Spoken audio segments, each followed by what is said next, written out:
Don Pablo Escobar. Don Pablo Escobar. और मछलियों के पेट में भर भर के, बट पाब्लो एस्कोबार उसमें बच गया क्योंकि, और उसके लिए शार्प शूटर भी छोड़ दिए। जो कोलंबिया का मिनिस्टर था, तो सबसे पहले पाब्लो एस्कोबार ने उसको मरवाया एक पुलिस वाले को मारने के लिए। और अगर कोई बड़ा आदमी हो, जैसे पुलिस वाला कोई बड़ा कर्मचारी हो, तो उसको मारने के लिए $5000 मतलब हमारे इंडिया के 4 लाख रुपए। तो आप खुद अंदाज़ा लगा सकते हैं कि पाब्लो एस्कोबार के पास उस टाइम कितनी पावर थी अगर किसी को वहाँ पे मरवाना हो। और वो दुनिया में एक ऐसा अकेला बंदा जिसने अपनी खुद की जेल तैयार करवाई थी। पोस्टमार्टम किया गया था, उसमें लगी हुई थी उसको 3 गोली। और पाब्लो एस्कोबार इतना पैसा कमा चुका था अपनी लाइफ में कि वो दुनिया के टॉप 10 अमीर लोगों में से आता था। उसका 10% जो भी उसने पैसा इकट्ठा किया हुआ था, छुपा के रखा हुआ था, 10% उसका पैसा चूहों ने कुतरा हुआ था। तो उन दोनों लोगों ने, मेडिजिन के लोगों ने वहाँ से पैसे निकाल लिए और उसके पैसे चुरा लिए। तो इस बात से पाब्लो एस्कोबार को आया गुस्सा। हेलो फ्रेंड्स, तो आज हम आ चुके अपनी नेक्स्ट वीडियो में। तो आज हम बात करेंगे अपने वीडियो में पाब्लो एस्कोबार के बारे में, जो कि दुनिया का सबसे अमीर क्रिमिनल माफिया रह चुका है। सबसे अमीर माफिया उसको बोलते हैं दुनिया का आज तक का सबसे अमीर क्रिमिनल सिर्फ पाब्लो एस्कोबार रह चुका है। उसके बाद इतना अमीर क्रिमिनल आज तक कोई भी नहीं बना। कब उसका जन्म हुआ, कहाँ पे उसकी डेथ हुई, कहाँ पे उसको मारा गया, आपको मैं सारा कुछ बताऊंगा अपनी वीडियो में। कैसे उसने अपनी 200 गैंग्स तैयार की, कैसे वो लोगों को मारता था, किस लिए मारता था, क्यों मारता था, कैसे वो ड्रग्स की सप्लाई करता था। उसकी फैमिली के बारे में बताऊंगा कि उसकी फैमिली में कौन कौन था। वीडियो को लास्ट तक जरूर देखना और वीडियो को लाइक, शेयर एंड चैनल को सब्सक्राइब जरूर करना। तो चलते हैं अपनी वीडियो को। अगर किसी ने मेरे चैनल को सब्सक्राइब नहीं किया तो मेरे चैनल को पहले सब्सक्राइब कर लीजिए। मैं ऐसे आपके लिए नई वीडियो लेके आऊँगा। तो चलते हैं अपनी वीडियो की ओर। तो वीडियो को करते हैं स्टार्ट। तो बताते हैं आपको पाब्लो एस्कोबार के बारे में कि वो इतना बड़ा क्रिमिनल कैसे बना, और इसी के साथ करते हैं अपनी वीडियो को शुरू। तो बताता हूँ आपको मैं पाब्लो एस्कोबार के बारे में। तो चलते हैं वीडियो की ओर और करते हैं अपनी वीडियो की शुरुआत और सुनाते हैं आपको पाब्लो एस्कोबार की story, the life of Pablo Escobar, king of cocaine. ये बात है कोलंबिया मेडिजिन सिटी की। ये सिटी पाब्लो एस्कोबार के नाम से भी जानी जाती है। और पाब्लो एस्कोबार का जो जन्म हुआ था वो हुआ था रियो नाग्रो में। रियो नाग्रो के पास एक छोटा सा टाउन है वहाँ पे। और बाद में जो उसने अपनी लाइफ बिताई थी वो बिताई थी मेडिजिन सिटी में। और दुनिया का सबसे अमीर क्रिमिनल, सबसे बड़ा ड्रग लॉर्ड, सबसे बड़ा माफिया पाब्लो एस्कोबार था। आज मैं आपको पाब्लो एस्कोबार के बारे में सब बताऊंगा। कहाँ पे रहता था, क्या करता था, कहाँ पे उसको मारा गया, कैसे वो इतनी जल्दी इतना अमीर बना अपनी कम उम्र में। तो सबसे पहले मैं आपको बता दूं पाब्लो एस्कोबार का जो जन्म हुआ था वो हुआ था 1 दिसंबर 1949 को। तो कहाँ पे हुआ था वो मैंने आपको पहले बता दिया था कि रियो नाग्रो के पास एक छोटा सा टाउन है, वहाँ पे हुआ था। और उसका जो मारा गया था वो मारा गया था उसको 2 दिसंबर 1993 को, उसके बर्थडे के अगले दिन। तो इसके पीछे क्या कहानी है, क्या बात हुई थी, खुद मरा था या उसको मारा गया था, तो आज मैं उसी के ऊपर बताऊंगा अपनी वीडियो में। और जब पाब्लो एस्कोबार छोटा था तो वो चला गया था मेडिजिन सिटी में और वहाँ पे जाके छोटे मोटे क्राइम करता था, जैसे किसी की गाड़ी लूटना, किसी से चोरी करना। और टॉम स्टोन होते हैं जो कवर पे लगे होते हैं, उनको चुरा के उनको बेच देता था आगे। तो ऐसे छोटे मोटे क्राइम करता था। और ऐसे धीरे धीरे वो ड्रग्स सप्लाई करने लगा। तो जब उसकी एज 26 की हुई तो वो एक लेडी से मिला जिसका नाम था ब्लैक विडो। तो उसने उसके साथ कांटेक्ट किया और उसको बोला कि अगर मैं अमेरिका में 1000 किलो कोकेन पहुंचा दूं तो क्या तुम मुझसे बिकवा दोगे आगे। तो उस लेडी ने उसको जवाब दिया कि यहाँ पर 100-200 किलो नहीं पहुंचती, तुम 1000 किलो कैसे पहुंचाओगे। तो उसने बोला वो मेरे पे छोड़ दो, आप बिकवा दोगे या नहीं। तो उसने हाँ कर दी। और फिर पाब्लो एस्कोबार ने कोकेन भिजवाना शुरू कर दी प्लेन्स के टायर में भर भर के और मछलियों के पेट में भर भर के। इसी कारण वो इतनी जल्दी इतना अमीर बन गया था अपनी लाइफ में। तो उसके बाद उसने कभी 1000 किलो, कभी 1500 किलो, इस तरह वो काम करता रहा। और वो इस तरह अपनी लाइफ में इतनी जल्दी इतना अमीर बन चुका था। और दुनिया भर का जो भी ऑलमोस्ट कंट्रोल था कोकेन का वो पाब्लो एस्कोबार के हाथ में चला गया। और जो भी कोकेन पेरू और बोलीविया में उगाया जाता था उसे प्रोसेस करके, उसको तैयार करके जब तक उसको कोलंबिया और मियामी तक पहुंचाया जाता था तो उसकी कीमत होती थी $9000। और उसके बाद जब उसको डिस्ट्रीब्यूट किया जाता था तो उसकी कीमत हो जाती थी $1 लाख। और जो मियामी में पुलिस थी वो दरअसल थी क्यूबन की। तो क्यूबन मियामी से 150 किलोमीटर की दूरी पे है। और फिर पाब्लो एस्कोबार ने उनकी पुलिस से बात की और उनके साथ नेगोशिएट किया। नेगोशिएट करने के बाद वहाँ पे प्लेन्स के प्लेन भर भर के कोकेन के आते थे। तो वहाँ पे पाब्लो एस्कोबार को एक कास्ट्रो नाम का बंदा मिला जो कि क्यूबन्स का लीडर था। और पाब्लो एस्कोबार ने उसके साथ बात की, अगर तुम मुझे यहाँ पे स्टोरेज दोगे कोकेन स्टोर करने के लिए तो मैं तुझे 1 किलो पर $500 दूंगा। तो उस बंदे ने, कास्ट्रो नाम के बंदे ने हाँ कर दी। तो इसलिए पाब्लो एस्कोबार वहाँ पे अपनी कोकेन स्टोर करता था। और फिर उसके बाद पाब्लो एस्कोबार के पास काफ़ी सारा पैसा आ चुका था। तो उसके बाद फिर उसकी शादी होगी और शादी के बाद उसके 2 बच्चे थे, एक लड़का था एक लड़की थी। और फिर वो अपनी फैमिली के साथ खुश रहता था, लाइफ एंजॉय करता था। और फिर पाब्लो एस्कोबार ने सोचा कि अब मैं पॉलिटिक्स ज्वाइन करूँगा तो और जो भी कोलंबिया के हालात है उसको मैं सुधारूँगा, उसको मैं चेंज करूँगा कोलंबिया को। तो इसलिए वो पॉलिटिक्स में जाना चाहता था। तो उसने अपने दोस्तों के साथ बात की तो उसके दोस्तों ने उसको मना कर दिया कि ये हमारे बस की बात नहीं है। बट पाब्लो ने उनकी बात नहीं मानी और पाब्लो ने 1983 में कांग्रेस ज्वाइन कर ली थी। और वो थोड़े टाइम तक पॉलिटिक्स में रहा और फिर बाद में अमेरिका के दबाव के कारण उसे पॉलिटिक्स से बाहर निकाल दिया गया, क्योंकि सरकार को पता था कि ये एक क्रिमिनल है और इसके बाद ये काफ़ी खतरनाक हो जाएगा। तो इसलिए उसको पॉलिटिक्स से बाहर निकाल दिया गया। और फिर पाब्लो एस्कोबार को आ गया गुस्सा, तो उसने कई अटैक करवाए बिना वजह से। तो इसकी वजह से सरकार ने उस पर $1 मिलियन का इनाम रख दिया और उसके लिए शार्प शूटर भी छोड़ दिए। और इस बात से पाब्लो एस्कोबार और चिढ़ गया। तो इस बात पे उसको सबसे ज़्यादा गुस्सा आया कि इन्होंने मेरे पे इनाम रख दिया। तो इसलिए उसने जो भी कोलंबिया के जो भी सरकारी लोग थे उनको मरवाना शुरू कर दिया। तो सबसे पहले उसने जो कोलंबिया का मिनिस्टर था तो सबसे पहले पाब्लो एस्कोबार ने उसको मरवाया।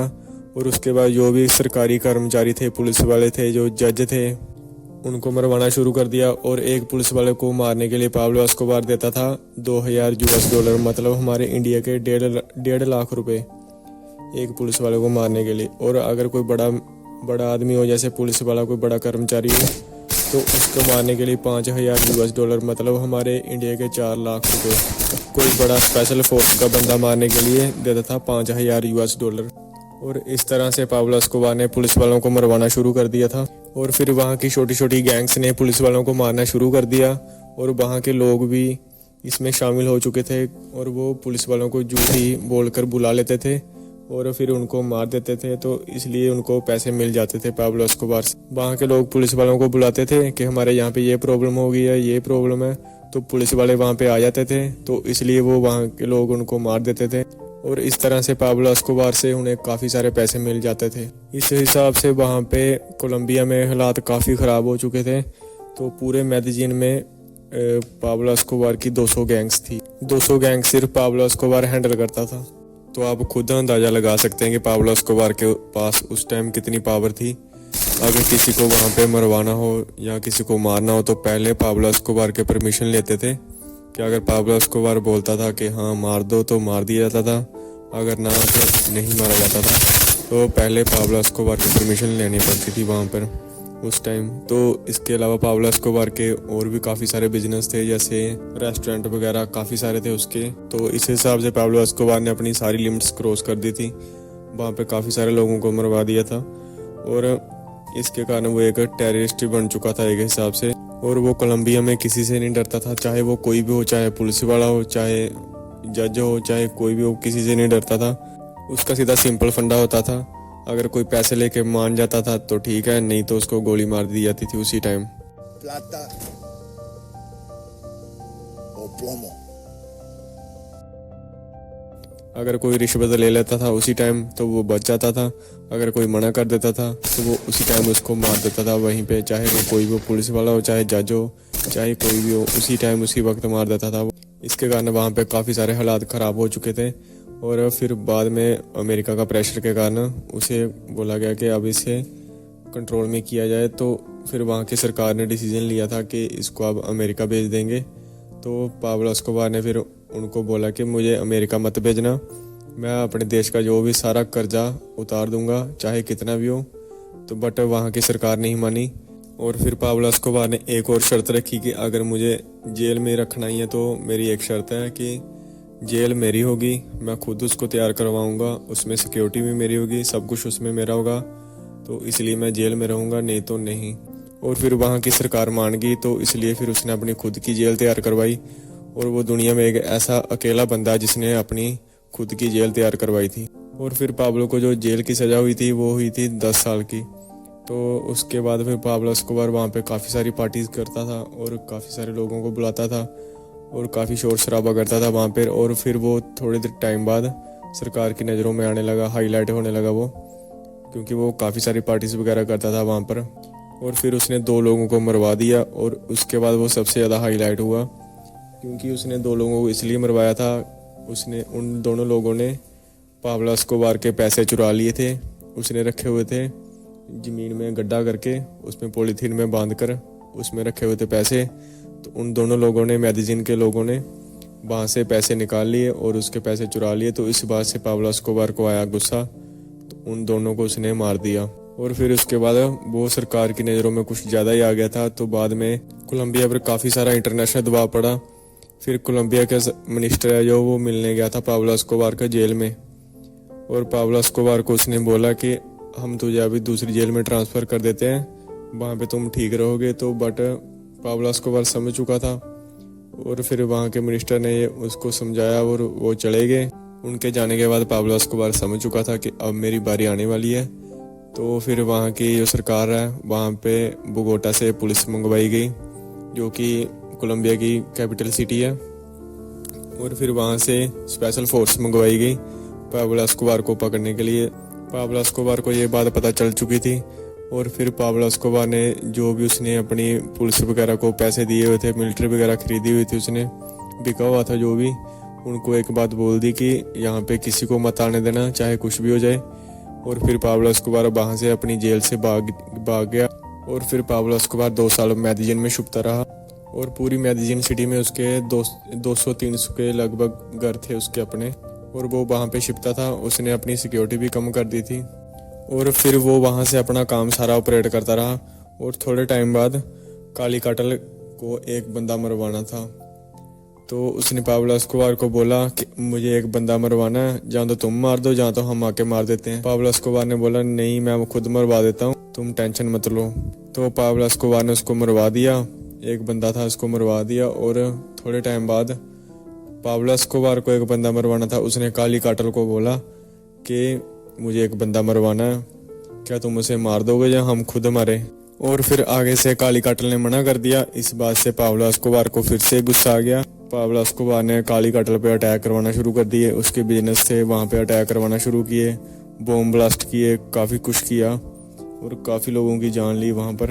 और फिर पाब्लो एस्कोबार को एक मिनिस्टर को मरवाना था, तो मिनिस्टर ने जाना था प्लेन में। तो पाब्लो एस्कोबार को ये बात पता चल चुकी थी कि मिनिस्टर अब प्लेन में जाएगा, तो मैं प्लेन में बॉम्ब ब्लास्ट करवाऊंगा अभी। तो मिनिस्टर को ये बात पता चल चुकी थी कि पाब्लो एस्कोबार ने उसके लिए प्लानिंग कर ली है। तो पाब्लो एस्कोबार ने प्लेन पूरा उड़ा दिया था। उसमें बैठे हुए थे 170 लोग। तो मिनिस्टर तो बच गया, बट जो भी बाकी लोग थे 170, वो सभी के सभी मर गए, क्योंकि मिनिस्टर उसमें बैठा नहीं था। तो मिनिस्टर को पहले पता चल चुका था कि पाब्लो एस्कोबार ने उसको मरवाने के लिए प्लानिंग की हुई है, तो इसलिए वो एयरप्लेन में चढ़ा ही नहीं। फिर उसके कारण पूरे कोलंबिया में पाब्लो एस्कोबार काफ़ी चर्चा में आ चुका था। तो इसलिए सरकार ने ठान लिया हुआ था कि अब इसको मारना है, चाहे कैसे भी मारें। तो फिर पाब्लो एस्कोबार पर काफ़ी हमले हुए। एक बार हमला हुआ था, काली काटल ने करवाया था, वो हुआ था पाब्लो एस्कोबार की बिल्डिंग में जहाँ पे वो रहता था। तो वहाँ पे बॉम्ब ब्लास्ट करवाया था, बट पाब्लो एस्कोबार वहाँ से बच गया, क्योंकि पाब्लो एस्कोबार अपनी बिल्डिंग से 10 बजे बाहर निकल चुका था। और वो जो बॉम्ब ब्लास्ट हुआ था वो हुआ था 10:15 पे, इसलिए पाब्लो एस्कोबार उसमें बच गया। और उसके बाद काफ़ी सारे अटैक होने लगे पाब्लो एस्कोबार के ऊपर। जो भी सरकार ने तो वैसे ठान लिया हुआ था, जो छोटी छोटी गैंग्स थी उन्होंने भी डिसीजन ले लिया हुआ था, सरकार ने उनको अपने साथ ही मिला लिया था कि अब इसको मारना है तो आप भी हमारे साथ आ जाओ। फिर सरकार ने उस पर $10 मिलियन का इनाम रख दिया। और जब उस पर अटैक होने लगे तो उसने अपनी फैमिली को बोला कि तुम अब जहाँ से चले जाओ। और फिर उसने अपनी फैमिली को जर्मनी भेज दिया, बट वहाँ की सरकार ने उन्हें एक्सेप्ट नहीं किया। तो इसलिए उसके बाद पाब्लो एस्कोबार ने उनको अर्जेंटीना भेज दिया, बट वहाँ से भी उनको वापस भेज दिया। फिर उसके बाद पाब्लो एस्कोबार ने उनको बोला कि अब तुम चले जाओ मिलिट्री बेस में। और पाब्लो एस्कोबार ने अपनी फैमिली को एक बात बोली हुई थी कि अगर तुम कहीं फंस जाओ कि तुम खुदकुशी कर लेना। खुदकुशी कैसे करनी है कि तुम अपने कान के पास सिर में गोली मारना, उससे तुम उसी टाइम मर जाओगे। अगर तुम कहीं और पे गोली मारोगे तो उससे तुम बच जाओगे। तो इसलिए उसने अपनी फैमिली को पूरा समझाया हुआ था। और उसके बाद और इसके कारण पाब्लो एस्कोबार काफ़ी ज़्यादा डिप्रेशन में चला गया था। और फिर वो ऐसे लोगों को मरवाने लगा बिना वजह के। तो वहाँ के लोगों ने भी सोच लिया कि अब ये पागल हो चुका है, तो अब इसे जल्दी से जल्दी ख़त्म करना पड़ेगा। और फिर वहाँ की सरकार, जो भी मिलिट्री थी, जो भी छोटी छोटी गैंग्स थी, वो सब एक साथ इकट्ठे हुए। और DIA and loss papers paramilitary सभी लगे हुए थे पाब्लो एस्कोबार को ढूंढने के लिए। और थोड़े टाइम बाद 1 दिसंबर को पाब्लो एस्कोबार का बर्थडे आया और वो पहले से डिप्रेशन में था। और फिर उसने अपने बेटे को फ़ोन किया और उसके बेटे ने बात की थोड़ा टाइम। और उसके बेटे को पता था कि अगर मेरे पापा मेरे को फ़ोन करेंगे तो उनकी लोकेशन चली जाएगी पुलिस वालों के पास। और फिर थोड़ा टाइम उसके बेटे ने बात की और फ़ोन कट कर दिया। बट पाब्लो एस्कोबार ने अपने बेटे को बार बार फ़ोन किया, 7-8 बार, क्योंकि वो डिप्रेशन में था। और पाब्लो एस्कोबार को भी पता था कि अगर मैं फ़ोन करूँगा अपने बेटे को तो मेरी लोकेशन चली जाएगी पुलिस वालों के पास। और फिर वहाँ पे पुलिस वाले, मिलिट्री, छोटी छोटी गैंग्स जो पुलिस वालों ने अपने साथ मिलाई हुई थी, वो सारे वहाँ पे पहुँच चुके थे। क्योंकि पाब्लो एस्कोबार को मारने के बाद उनको मिलना था इनाम, जो कि था $10 मिलियन। और पाब्लो एस्कोबार के साथ एक उसका बॉडीगार्ड भी था, जो कि उसको भी उसी टाइम उसी के साथ था वहाँ पे। और फिर पाब्लो एस्कोबार को भी मारा गया वहाँ पर। और उसके बाद उसका जो पोस्टमार्टम किया गया था उसमें लगी हुई थी उसको 3 गोली। एक लगी हुई थी उसके हाथ में, एक पीठ में और एक लगी हुई थी सिर में, जो कि कान के पास थी। अब वहाँ की पुलिस, जो भी सरकार का कहना है कि हमारी पुलिस ने मारा है, अमेरिका के लोग बोलते हैं हमारी पुलिस ने मारा है, सभी अपना अपना बोलते हैं। बट पाब्लो एस्कोबार की जो सिर के पास गोली लगी हुई थी, उसने अपने बच्चों को और फैमिली को यही समझाया हुआ था कि खुदकुशी कैसे करनी है। तो इसलिए मेरा मानना तो यही है कि उसने अपने आप को खुद को गोली मारी थी। बट वेब सीरीज जो आई थी उसकी कि पाब्लो एस्कोबार को मारा था, तो वो मारा था पुलिस वालों ने। और जिस बंदे ने बोला था कि मैंने मारा पाब्लो एस्कोबार को, थोड़े टाइम बाद उसको बना दिया गया वहाँ का गवर्नर। और जो पाब्लो एस्कोबार के सिर में गोली लगी हुई थी वो लगी हुई थी 22 mm की। और जो भी फ़ोटो वगैरह खिंचवाई गई थी वहाँ पे उसके साथ जिन्होंने मारा हुआ था, वो सभी ने राइफल पकड़ी हुई थी और पिस्टल तो किसी ने पकड़ी नहीं हुई थी। तो इसलिए पाब्लो एस्कोबार ने अपने आप को खुद को गोली मारी थी। और पाब्लो एस्कोबार ने अपनी जितनी भी उसकी लाइफ थी, उसने अपनी लाइफ में 10,000 के आसपास लोगों को मारा था। और पाब्लो एस्कोबार इतना पैसा कमा चुका था अपनी लाइफ में कि वो दुनिया के टॉप 10 अमीर लोगों में से आता था, साथ में 8वें नंबर पर।